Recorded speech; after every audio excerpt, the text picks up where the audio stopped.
इसको डालने के बाद मिक्स करेंगे क्रीम चीज़ भी।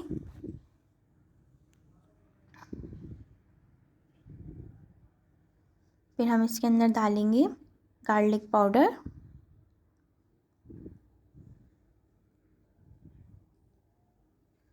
कुटी हुई लाल मिर्चें डालने के बाद मिक्स करेंगे।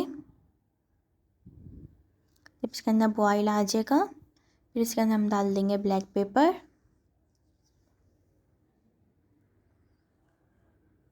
डालने के बाद मिक्स करेंगे। रेसिपी पसंद आए तो इसको लाइक शेयर सब्सक्राइब करिएगा, बेल आइकन पे क्लिक करिएगा।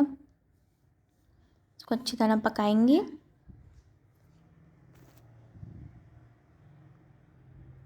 देखिए अब सॉस गाढ़ी हो रही है, अच्छी तरह इसके अंदर पक रही है। फिर इसके अंदर हम डाल देंगे फेटोचीनी पास्ता।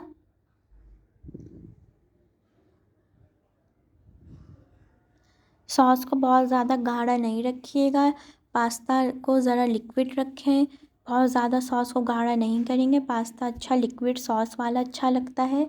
बहुत ज़्यादा सॉस गाढ़ी थिक अच्छा नहीं लगता पास्ता, थोड़ी सॉस लिक्विड ही रखेंगे। अच्छी तरह डालने के बाद इसको मिक्स करेंगे पास्ता।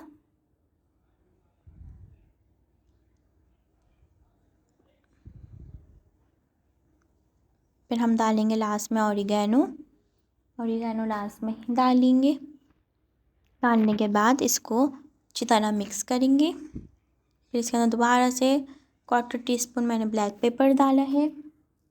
आप इस वक्त पे टेस्ट कर सकते हैं, आपको नमक कम लग रहा है कम नमक डाल सकते हैं, ब्लैक पेपर कम लग रहा है black pepper, crush red chillies कम लग रही हैं तो आप वो डाल सकते हैं। इस वक्त पे आप लास्ट में टेस्ट कर लें।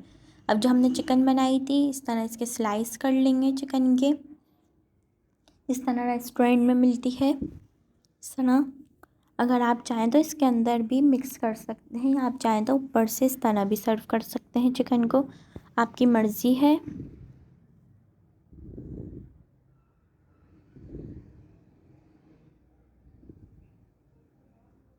बहुत ज़बरदस्त ये पास्ता बनता है, इसको आप गार्लिक ब्रेड के साथ सर्व करें, बहुत टेस्टी बहुत मज़ेदार बनता है ये। इसका आप एक बार ट्राई करिएगा घर में।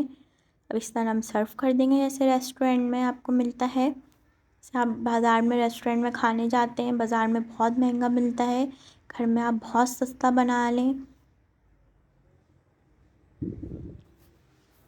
इस तरह इसकी सॉस भी डाल देंगे ऊपर से।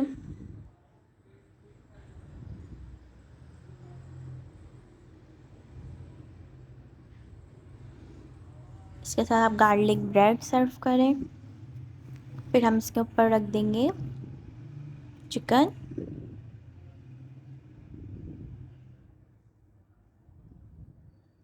चिकन रख दिया, अब इसको आप सर्व करें गार्लिक ब्रेड के साथ। मैं आपको इसको लिंक दे रही हूँ, आप साइट पे क्लिक करके गार्लिक ब्रेड की रेसिपी देख सकते हैं।